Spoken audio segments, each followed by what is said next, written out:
இன்றைய தினம் ராமேஸ்வர புண்ணியமான க்ஷேத்திரத்தில் நம்ம வம்சத்தில் உண்டான எல்லாருடைய பரிவாருடைய பிதர்களுடைய மோட்சத்துக்காகவும் வைகுண்டத்துக்காகவும் இந்த மகா பரிவாருடைய சத்சங்கத்திலிருந்து ராமேஸ்வர புண்ணிய க்ஷேத்திரத்தில் இந்த அன்னதானமாகப்பட்டது நடக்கிறது. அன்னதானம் அப்படிங்கிறது மிகப்பெரிய ஒரு வைப்ரேஷனான ஒரு சக்தி வாய்ந்த ஒரு காரியம்.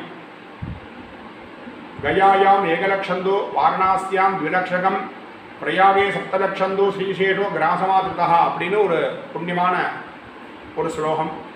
கயேல 1,00,000 பேருக்கு அன்னதானம் பண்ணினா என்ன பலனோ, வாரணாசியாம் த்விலக்ஷகம் வாரணாசியில் 2,00,000 பேருக்கு அன்னதானம் பண்ணினா என்ன பலனோ, பிரயாகே சப்தலட்சந்தோ பிரயாகேன்னு சொல்லக்கூடிய திரிவேணி சங்கமத்தில் 7,00,000 பேருக்கு அன்னதானம் பண்ணினா என்ன பலனோ அந்த பலனாகப்பட்டது ஸ்ரீசேதோ கிராசவாதிருதா. ஸ்ரீசேதுன்னு சொல்லக்கூடிய ராமேஸ்வர புண்ணிய பூமியில் ஒரு அன்னதானம்னு கேட்கக்கூடிய ஒருத்தருக்கு ஒரு கவலம், அதாவது ஒரு தொன்னையில் அன்னத்தை கொடுத்தாச்சுன்னா 10,00,000 பேருக்கு அன்னதானம் பண்ணின பூர்ண பலன் கிடைக்கிறது. அப்படிங்கிறது மிகப்பெரிய ஒரு விசேஷமான ஒரு வாக்கியம். அந்த வாக்கியம் மகாபரிவாருடைய அனுகிரகத்தினால இன்றைய தினம் நம்மளுடைய பிதர்களை உத்தேசம் பண்ணி நம்பாத்தில் பண்ணக்கூடிய தர்ப்பணாதிகளுக்கு பூர்ண பலன் கிடைக்கணும் அப்படின்னு மிகப்பெரிய ஒரு ஆசையோட இந்த மகாபரிவாருடைய சத்சங்கத்தை இவா நடத்துகிறா.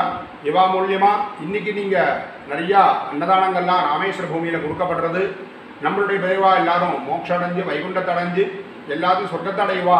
பெரியவாருடைய அனுகிரகத்தில் நம்பாத்தில் கல்யாண காரியங்கள் சுபகாரியங்கள்லாம் மேலும் என்ன நடக்கும் அப்படிங்கிறது எந்த விதமான சந்தேகமும் இல்லை.